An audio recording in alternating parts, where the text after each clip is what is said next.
Hit it, boys.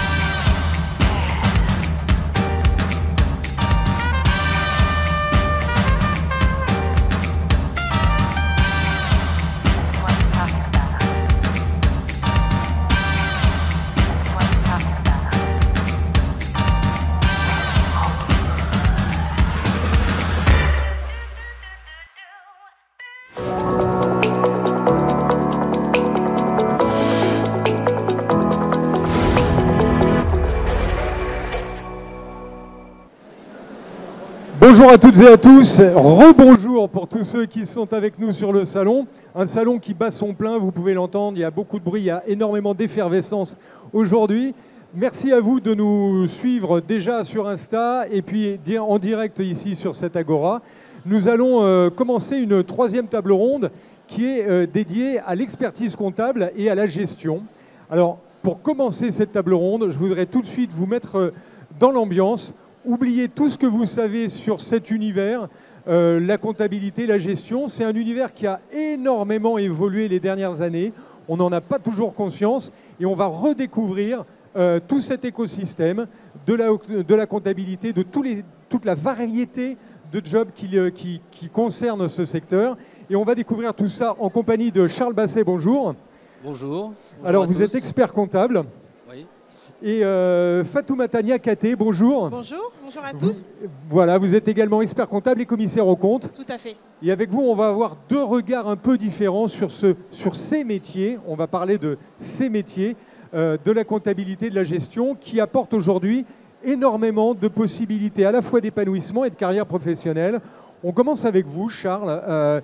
Racontez-nous un peu déjà votre parcours, comment vous avez créé votre cabinet. Moi, j'ai fait tout mon parcours en alternance, c'est-à-dire du bac jusqu'au diplôme d'expertise comptable. C'est quand même 8 ans d'études. Et j'ai été diplômé il y a 4 ans. J'ai créé mon cabinet ex nihilo ou presque. Et maintenant, on est 7 collaborateurs avec le siège social à Beauvais et un établissement secondaire à Paris dans le 5e arrondissement. Donc, on le voit, une carrière assez rapide finalement, quand même, une carrière assez rapide. Qui a monté. Puisqu'on en est au parcours, on va juste évoquer ça. Après, on va rentrer un peu dans le vif du sujet avec les différents métiers. Fatoumata, vous, votre parcours, alors comment vous êtes orienté sur cette carrière et comment vous êtes arrivée à être indépendante aujourd'hui? Oui, alors moi, après un DUT GEA à l'université, je me suis lancée sur un DECF en alternance au sein d'une structure PME. Et par la suite, j'ai effectué un master CCA, toujours en alternance. Et puis je me suis lancée à mon compte après 6 années d'expérience professionnelle au sein d'un grand cabinet. Et aujourd'hui, ça fait 2 ans que je suis à mon compte. Alors, comme on le voit avec vos deux parcours, finalement, vous êtes deux et c'est un hasard. Vous avez tous les deux fait de l'alternance. On va dire que l'alternance, c'est un concept qui marche, on le sait, en France de plus en plus, dans tous les secteurs, dans toutes les filières, mais on le voit particulièrement dans tout ce qui est compta-gestion. C'est un mode d'avancée et d'études et de formation qui est très prisé. Vous confirmez, Charles? Dans la profession, c'est l'une des seules professions, c'est même la seule de la finance, où on peut tout faire en alternance, du bac jusqu'au diplôme d'expertise comptable. Et pour ça, on est un modèle de méritocratie à la française, c'est-à-dire que peu importe vos origines, que vous soyez fils d'ouvrier, de paysan ou autre, vous pourrez devenir expert comptable et développer votre cabinet ou tout un tas d'autres choses, bien évidemment. Et alors les entreprises, j'imagine, qui aiment bien justement embaucher des alternants, c'est aussi parce qu'ils ont une visibilité, c'est une profession, on le sait, où il y a le plein emploi presque, il y a vraiment... on est d'accord là-dessus? Est-ce qu'il y a du plein emploi quasiment? Il y a du plein emploi et en cabinet, on manque vraiment de collaborateurs. Et aujourd'hui, c'est une profession pour laquelle on recherche tout type de profil, avec une pluridisciplinité, donc pas seulement des collaborateurs. Si vous aimez, par exemple, la responsabilité sociétale des entreprises, donc on entend parler très souvent aujourd'hui de durabilité, d'empreinte carbone, etc. Sachez que l'expertise comptable, ça ne s'arrête pas qu'à compter. Voilà. Ça ne s'arrête pas qu'à auditer. Vous avez aujourd'hui pas mal de secteurs sur lesquels vous pouvez aller et compléter votre formation en comptabilité. Alors, on va venir justement, puisque vous l'évoquez, Fatoumata, on va rentrer dans les métiers aujourd'hui de la comptabilité et de la gestion qui se sont considérablement déplacés finalement. Avant, il y avait bien sûr la saisie, il y avait beaucoup de paperasse. Le numérique a balayé un peu tout ça. Aujourd'hui, on a des scans automatiques qui vont faire toute la partie un peu fastidieuse pour laisser à l'expert comptable finalement du temps pour de la valeur ajoutée, pour vraiment du service beaucoup plus fin. On évoquait la RSE. L'accompagnement de la boîte, ça devient presque une partie prenante de l'entreprise. Charles, vous le vivez comme ça, ce changement? Déjà, on fait très peu de compta. La compta, c'est uniquement la matière première. On fait du conseil en tout un tas de domaines, en fiscalité, en social, en gestion de patrimoine, en recherche de financement et autres. Tu l'as très bien dit, grâce à la transition numérique, en fait, c'est super la transition numérique parce que on a réduit le temps qu'on occupait à des tâches à faible valeur ajoutée, c'est-à-dire à la tenue comptable. Maintenant, on intègre et ce gain de temps, on le passe auprès de nos clients à les conseiller dans leur quotidien, dans la gestion de leur entreprise. Tu as cette même impression en balayant j'imagine tu as plusieurs clients. Maintenant, tu es à ton compte, indépendante. Voilà. Dans les entreprises, ton rôle finalement, voilà, il y avait toute la partie compta, gestion un peu de base qui est aujourd'hui faite de façon extrêmement performante par le numérique. Et du coup, tu arrives avec une vision plus d'accompagnement et d'encadrement, d'aide à la décision finalement avec les entreprises. Tout à fait, tout à fait. Comme le rappelle très bien Charles Basset, effectivement, autrefois, on pouvait voir le rôle de l'expert comptable comme étant uniquement de la saisie comptable, de la production comptable. Mais aujourd'hui, ça va au-delà. Ça va au-delà avec une matière de conseil de tout type. Hein. Ça peut être de la gestion de trésorerie, du pilotage de trésorerie. Et aujourd'hui, quand on regarde toutes les problématiques liées au Covid, c'est vrai que l'expert comptable a été au-devant. Ça a été le premier, le pionnier, le partenaire de l'entrepreneur. Et aujourd'hui, on a vraiment besoin d'accompagner les entrepreneurs pour pouvoir les conseiller sur plusieurs thématiques. L'aide à la décision, on va dire, ça c'est un truc très important pour l'entrepreneur aujourd'hui. Je peux en témoigner en tant que j'ai ma SARL, j'ai mon entreprise. Et effectivement, pendant le Covid, le comptable a été très précieux parce que pour voir tout ce qu'il y avait au niveau des aides, au niveau de la navigation qu'on allait pouvoir faire pendant cette période compliquée, il a été vraiment un soutien et une aide à la décision, et c'est ce qu'on évoque depuis tout à l'heure. C'est ça maintenant aujourd'hui le rôle du comptable. L'expert comptable est l'ensemble de ses collaborateurs. On est la pierre angulaire de l'économie. On est le principal conseil des TPE. Et quand on sait que les TPE, c'est 98% du tissu économique français, on est une utilité économique indispensable. Voilà, c'est ça qu'on fait au quotidien et on fait extrêmement peu de compta. Voilà. On fait du conseil, on accompagne, on est le bras droit du chef d'entreprise, le DAF et le DRH externalisé des TPE. On a aussi dans ce secteur une bonne parité. C'est une des filières où il y a une équivalence, une bonne on va dire répartition dans les rôles entre des femmes et des hommes. Beaucoup de femmes sur certaines parties, même dans la gestion de cabinet, dans tous les domaines, il y a un bon équilibre, j'ai l'impression, homme-femme. Vous confirmez ça tous les deux? Oui, en règle générale, effectivement, il n'y a pas de distorsion entre l'équilibre homme-femme, que ce soit dans la répartition des tâches ou tout simplement en temps de présence. Hein. Aujourd'hui, les femmes ont vraiment cette ouverture d'esprit au niveau des chiffres, du financier, et autant en tant que collaboratrice ou en tant qu'expert comptable ou commissaire aux comptes, n'oubliez pas. Voilà, parce que vous, par exemple, dans l'agence, Charles, il y a combien de collaboratrices, de collaborateurs? Nous, c'est une exception, parce que d'habitude, il y a plus de femmes que d'hommes dans les cabinets en général, et nous, on a 2 femmes pour 6 hommes. D'accord. Bon, voilà, il y a encore une petite marge de progression, ça viendra. C'est comme ça quand vous allez vous étendre. On va parler maintenant de l'ascenseur social. C'est un mot que tu m'as glissé, on se tutoie, hein, ça y est, on est parti. On est dans le live de l'Agora. En préparation, tu me disais, tiens, c'est vrai que c'est un métier, une filière dans laquelle on peut vraiment avoir une progression assez rapide, forte, prendre des responsabilités. Tu en es un exemple très concret. Donc ça, c'est important aussi pour les jeunes qui sont là et qui nous suivent sur Insta, sur le live, de se dire, tiens, je rentre dans une filière où je vais pouvoir progresser rapidement. Oui, bah c'est ça. Alors que vous utilisiez l'alternance comme levier pour passer les diplômes, ou que vous travaillez, que vous passiez les diplômes au cours du soir, ou pas du tout même, en fait, c'est au mérite. Vous bossez, vous allez progresser, vous allez réussir, on va vous confier plus de responsabilités et la rémunération qui va avec. Je vais reprendre l'alternance. Une entreprise, c'est un peu comme une boîte de nuit. Moi, quand j'avais votre âge, ça m'est arrivé d'essayer de rentrer en boîte de nuit et le videur vous dit bah non, c'est pas possible. Vous lui demandez pourquoi, il vous dit vous n'êtes pas habitué. Tu as envie de lui dire bah connard, si tu me laisses jamais rentrer, je pourrais pas m'habituer. Vous lui dites pas parce que le mec est baraque. Et ben une entreprise, c'est pareil. Ce qu'ils vont vous reprocher, c'est votre manque d'expérience. Et l'alternance vous permet d'acquérir cette expérience pour après avoir des CDI. En cabinet, si vous avez ne serait-ce que 6 mois, 1 an d'expérience en cabinet, vous aurez un boulot à vie. On a plus de postes à pourvoir que de collaborateurs disponibles. D'accord, un boulot à vie. On était tout à l'heure sur des chiffres assez intéressants en termes de CDI dans l'univers numérique. Chez vous aussi, on est beaucoup en CDI quand même. Hein. Ce que tu évoques là, Charles, c'est que quand on embauche un collaborateur en agence ou dans un cabinet, voilà, on se dit, bah voilà, c'est quelqu'un, il faut tisser la confiance, il faut, c'est une relation durable finalement. C'est des métiers durables.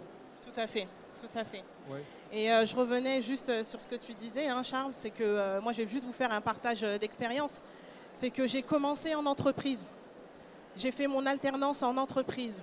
Généralement, on commence son alternance en cabinet d'expertise comptable et ensuite on se tourne vers l'entreprise. Moi, ça a été le contraire. J'ai toujours voulu devenir expert comptable. J'ai fait mon alternance en entreprise. J'ai travaillé quelques années chez Nouvelles Frontières et ensuite chez Ubisoft. Et j'ai eu cette envie de reprendre mes études.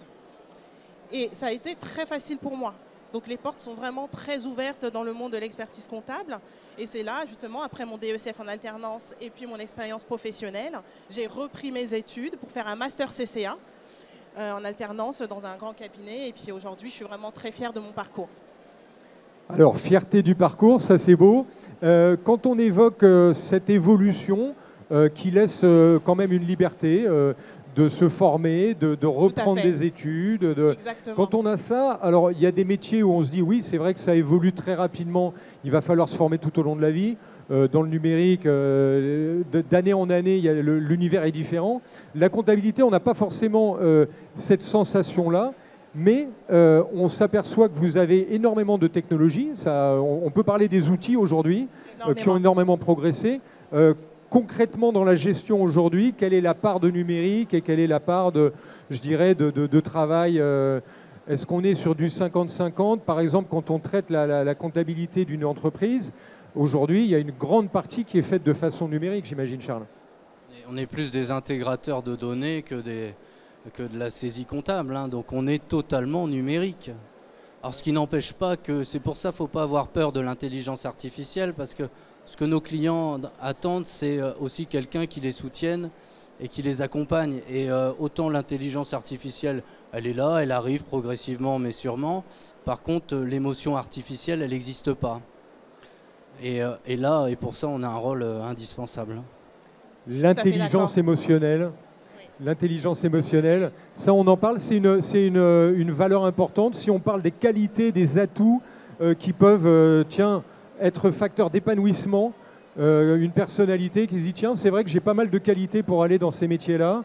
Qu'est-ce qu'on demande? C'est quoi l'important? Il y a de la méthodologie, il faut être très rigoureux, de la méthode, de la confiance. C'est quoi justement cette part d'intelligence émotionnelle qu'il faut pour la comptabilité? Moi je dirais s'il y a un critère, c'est aimer se sentir utile. D'accord. Aimer se sentir utile. Oui, aimer rendre service, être dans l'accompagnement et vraiment avoir ce réflexe, ne pas avoir peur des nouvelles technologies. Moi, personnellement, dans le cabinet où j'étais, le cabinet n'était pas digitalisé. Donc, je me suis proposée pour digitaliser l'ensemble du cabinet. Wow. Et j'ai pu occuper donc un poste où j'ai fait cette proposition de digitalisation avec des outils, propositions d'outils. C'est pour ça qu'en tant que collaborateur, il ne faut surtout pas avoir peur de faire une proposition de mise en place d'outils. vous pouvez être comme ça, force de proposition et puis une réelle force au sein de votre futur cabinet. Ça fait partie aussi très certainement, Charles, ce qu'on évoquait, cette histoire de progression professionnelle, d'ascenseur social. On imagine qu'un jeune qui arrive avec de l'initiative, avec de la force de proposition, comme tu évoques, La Fatoumata, curiosité. voilà, de la curiosité, forcément, ça va intéresser. On va se dire, c'est un peu cet esprit intrapreneur que les entreprises aiment bien aujourd'hui. Il y a de ça aussi dans la gestion. La personne, ce qui compte, c'est la volonté, hein. S'il y a de la volonté, après, l'apprentissage, il se fera naturellement. 95% de ce qu'on fait, c'est relativement simple. C'est juste de la logique et de l'envie. Et puis après, il y a le contact humain. Il n'y a pas une journée qui est pareille. Il y a une diversité à la fois des tâches, des postes et de la clientèle aussi. C'est un métier qui est extrêmement épanouissant. Le gros problème qu'on a, c'est qu'on ne le sait pas. Et à 18 ans, il y a peu de jeunes qui connaissent réellement ce qu'on fait dans un cabinet d'expertise comptable. Voilà. Est-ce que, alors, c'est vrai que les entreprises essaient de pallier à ce phénomène-là d'attractivité et puis de faire connaître les métiers avec des portes ouvertes, par exemple. Est-ce que dans la comptabilité, c'est facile d'avoir une journée porte ouverte? Est-ce que ça se fait? Comment on peut montrer la réalité du job et du métier aux jeunes aujourd'hui? C'est des vidéos, j'imagine. Il y en a d'ailleurs, on en a vu une en entrée. Hein. Je pense que Vincent a diffusé un petit film en ouverture de cette table ronde. Il y a les vidéos, il y a les réseaux aujourd'hui, les réseaux sociaux. Ça fait partie de la communication, Fatoumata. Oui. C'est des outils pour vous? Oui, ce sont des outils et aujourd'hui, je peux vous donner un exemple. Je ne sais pas si vous connaissez l'émission Bouge ta boîte sur BFM. Et justement, il y a la représentation d'un de nos consoeurs, donc Sana Moussaïd, qui est expert comptable et qui représente le rôle de l'expert comptable. Donc il était bien évidemment obligatoire d'avoir une expert comptable pour tous ces enjeux du numérique. Voilà, et dans l'évolution qu'on peut avoir, la formation tout au long de la vie, donc il y a cette partie numérique, outils qu'on va utiliser, il y a aussi les textes de loi, il y a une grosse partie d'actualité dans votre métier, comme peut y avoir dans certains domaines, j'imagine, parce que la compta, il y a plein de lois qui sont éditées chaque année, chaque mois, chaque semaine presque.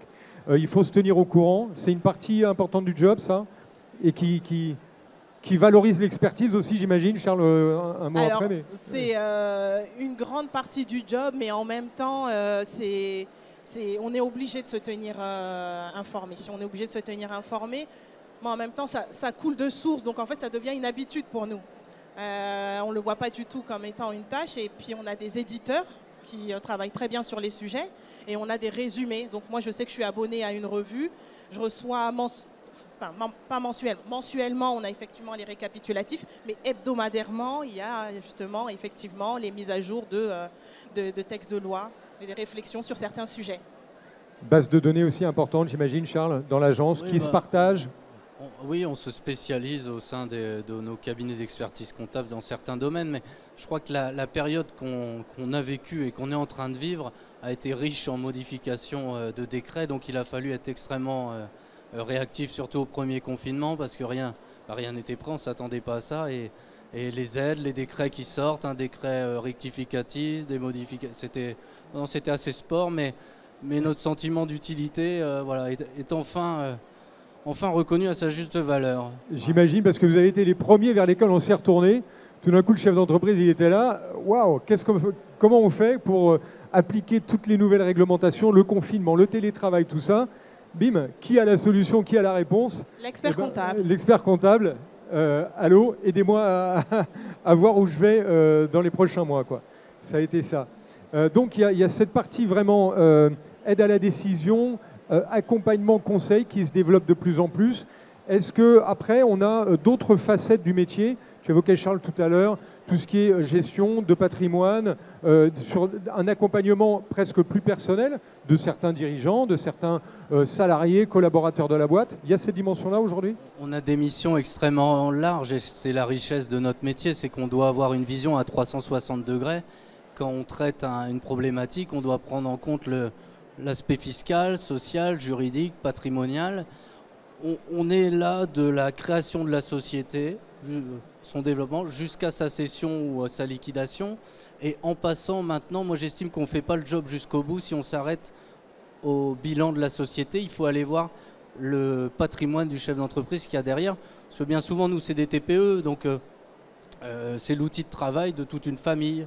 Donc derrière, on peut s'occuper également de la gestion de patrimoine, du conseil en investissement immobilier, la transmission du patrimoine du chef d'entreprise. C'est extrêmement, extrêmement large. Et puis, en fonction des différents types de sociétés, il y a des missions aussi spécifiques. Mais tu peux peut-être en parler un peu plus que moi sur les plus grosses boîtes?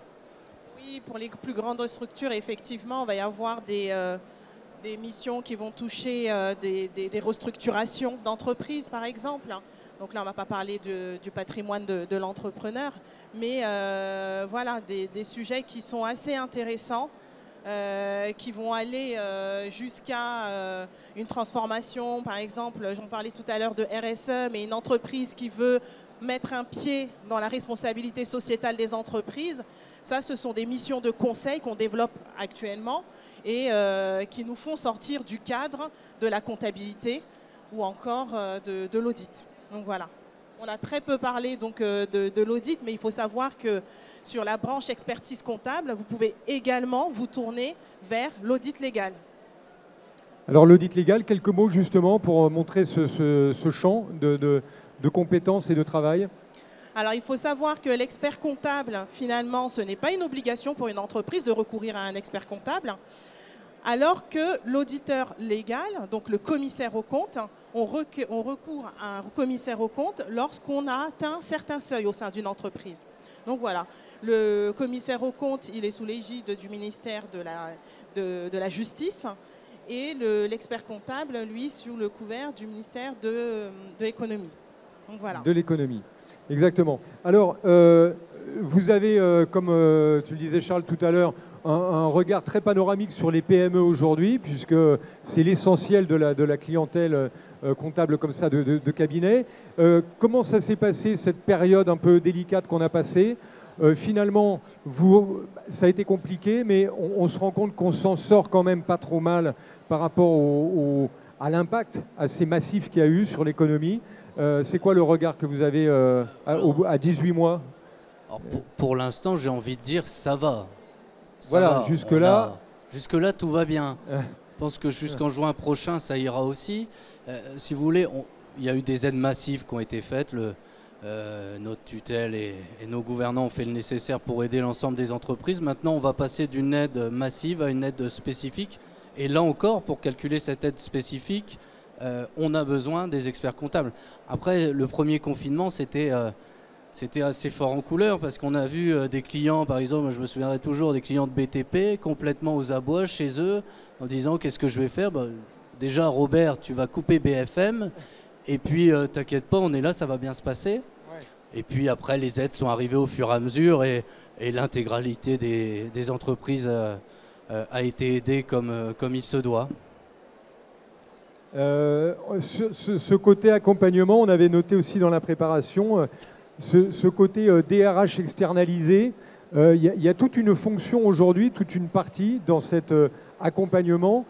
La boîte, elle doit sentir, tiens, c'est comme si j'avais externalisé une force, un potentiel à l'extérieur qui va jouer aussi bien sur la direction financière que sur les ressources humaines, que sur le pilotage un peu de la boîte. Il y a ce rapport qui s'instaure de plus en plus, quoi. Oui, tout à fait. Tout à fait. Aujourd'hui, effectivement, on a des missions de conseil. Donc forcément, on ne fait pas appel à l'expert comptable que, encore une fois, pour la production comptable. Oui. On est obligé d'être un renfort. Donc ça passe par des missions de DRH externalisées, de DAF externalisées. Et là, une petite entreprise, petite, moyenne entreprise, n'a pas forcément recours à un recrutement en interne. Fera recours à des missions de conseil auprès d'un expert comptable. Donc on va être au sein de ces entreprises 2-3 jours dans le mois et ça peut aller jusqu'à 2-3 jours dans la semaine en fonction du type de mission, du type d'organisation et du type de la mission qui sera confiée. On parle rapidement du réseau Les Premières dans lequel tu es impliqué, Fatoumata. Oui, oui, oui. Par exemple, voilà, comme ça, dans le type de réseau qui peut soutenir l'activité, encourager des talents, promouvoir aussi des parcours et des entrepreneuses. Raconte-nous un peu cette belle histoire. Effectivement, je fais partie d'un réseau, le réseau Les Premières, qui portent des projets. Donc à l'initiative, à la base, ce sont des femmes qui souhaitent ouvrir des entreprises. Et du coup, au sein de ce réseau, on les accompagne dans le montage de leur business plan, dans l'appréciation de leur business model. Et ça leur permet de faire des demandes de financement auprès de partenaires privés ou publics, comme BPI ou la Banque Postale, etc. etc. D'accord, ça muscle le dossier, ça leur donne une certaine maturité pour aller Exactement. chercher du financement. Exactement. C'est encore une fois un bel exemple d'accompagnement qui démarre dès la création de l'entreprise, c'est formidable. Il nous reste une petite minute, on y va. On vous retrouve donc sur le stand Opco Atlas, hein, Charles. Fatoumata, donc également sur le stand là-bas ou... Oui, ok. très bien. On peut prolonger donc cette discussion, voir plus concrètement, ben voilà, des questions si vous voulez. On va se retrouver directement sur le stand là-bas. Et puis bien sûr, le salon continue. Je me tourne vers Vincent. On est en Boulu Live. À très bientôt. On se retrouve sur Insta demain maintenant. Et le salon continue ici, porte de Versailles. Merci.